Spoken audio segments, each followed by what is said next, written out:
The business Lizaveta Nikolaevna had with Shatov turned out, to my surprise, to be indeed only literary. I don't know why, but I had been thinking that she had summoned him for something else. We, that is Mavriky Nikolaevich and myself, seeing that they were not concealing anything from us and were talking quite loudly, began to listen. Then we, too, were invited to join the council.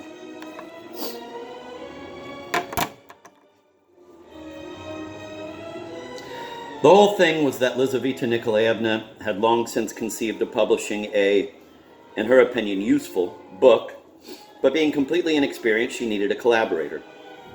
I was even amazed at the seriousness with which she began to explain her plan to Shatov. Must be one of the new sort, I thought. It's not for nothing she was in Switzerland.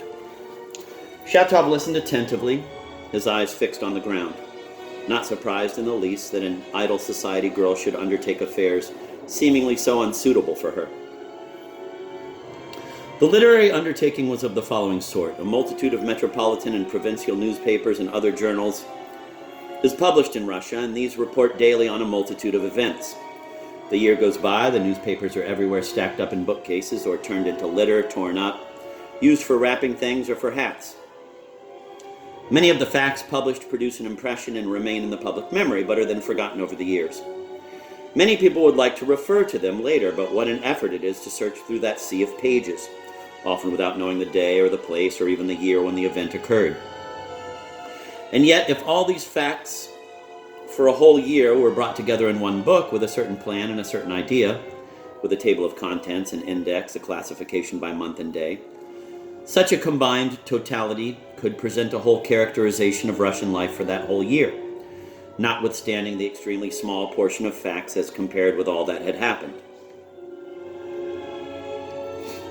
Instead of many pages, there will be a few fat books, that's all, observed Shatov.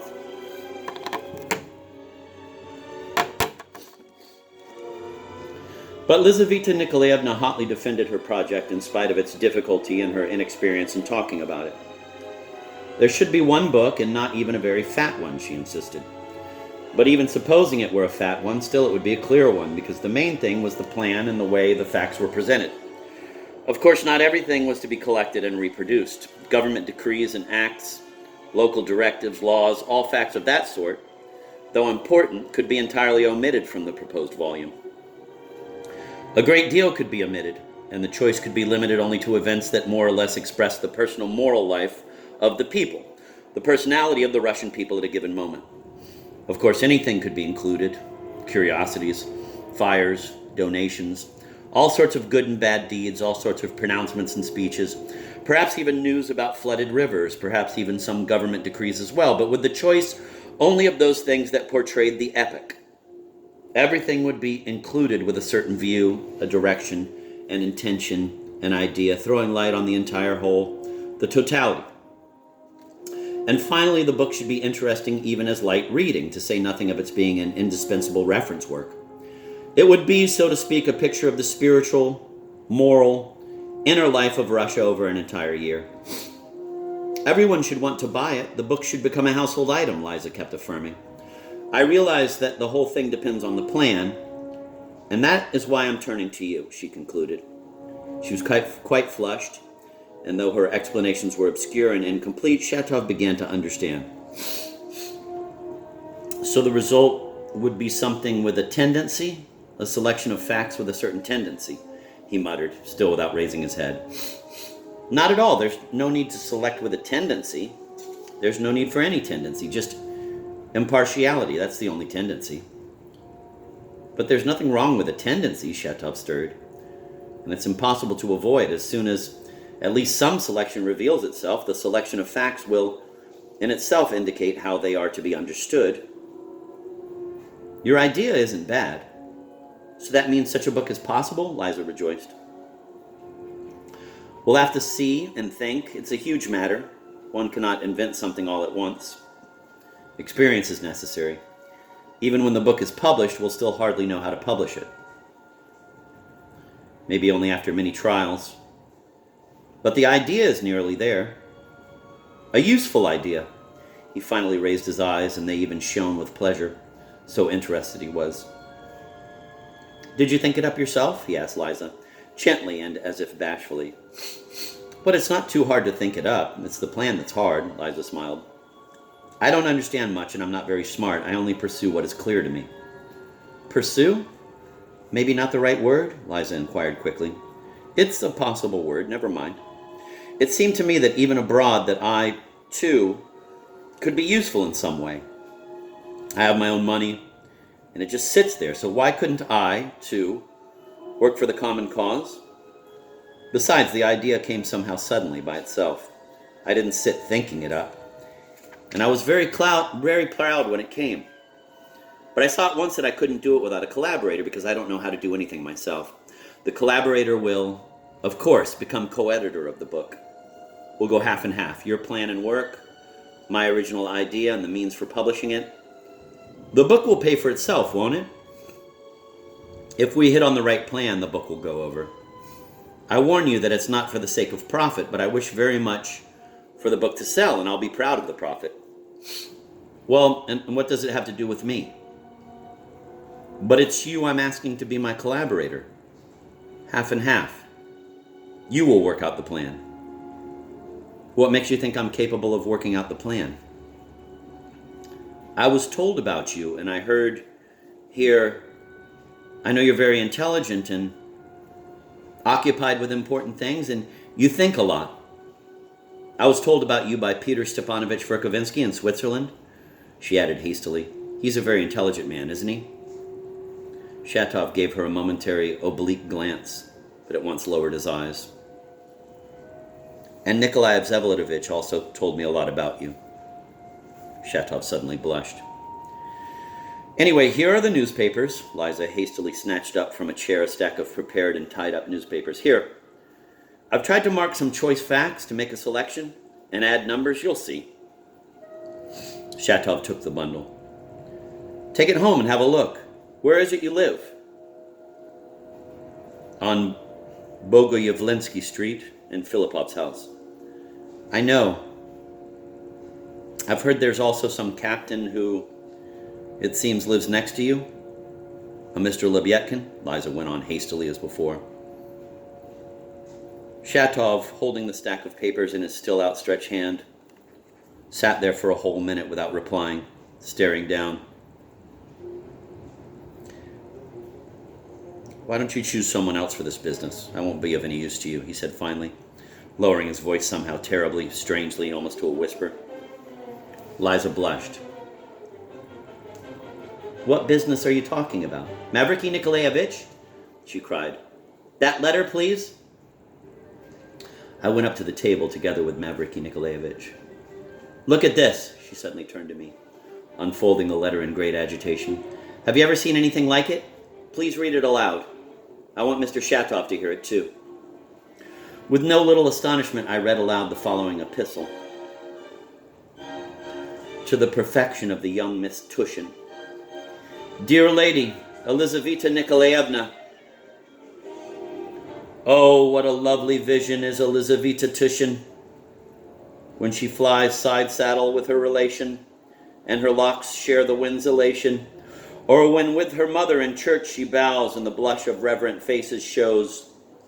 Then, matrimonial and lawful delights I do desire, and after her and her mother send my tear. Composed by an unlearned man in an argument. Dear Lady, I pity myself most of all for having not lost an arm in Sebastopol in the cause of glory, not having been there at all, but served the whole campaign, managing vile provisions, considering it baseness. You are a goddess in antiquity, and I am nothing, but have guessed about the boundlessness. Consider it as verse and no more, for verse is nonsense after all, and justifies what is considered boldness in prose. Can the sun be angry at an infusorian of it, if it composes from its drop of water, where there is a multitude of them, as seen in a microscope, even the very club of human kindness towards big cattle in Petersburg of high society, rightly commiserating with the dog and the horse, scorns the brief infusorian, not mentioning it at all, because it has not grown big enough. I have not grown big enough either. The thought of marriage might seem killing, but soon I will possess a former 200 souls through a hater of mankind, whom you should scorn. I can tell much and volunteer it according to documents. Enough for Siberia. Do not scorn the offer. The letter from the Infusorian is to be understood in verse. Signed, Captain Lebyetkin, a humble friend, with much free time to spend. This was written by a man in a drunken state and a scoundrel, I cried out indignantly. I know him. I received this letter yesterday, Liza began to explain to us, blushing and hurrying. And I myself understood at once that it was from some fool, and if I have not yet shown it to Mama, it's because I didn't want to upset her still more. But if he continues again, I don't know what to do. Mavriky Nikolaevich wants to go and forbid him. Since I regarded you as my collaborator,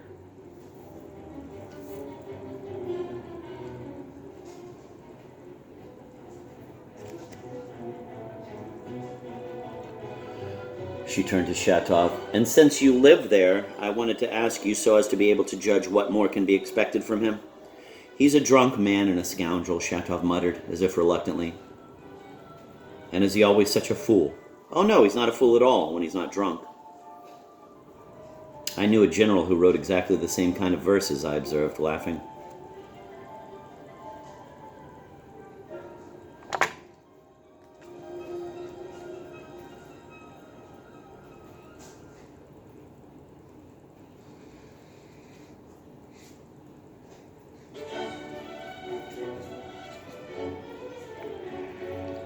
Even from this letter, you can see that he keeps his own counsel.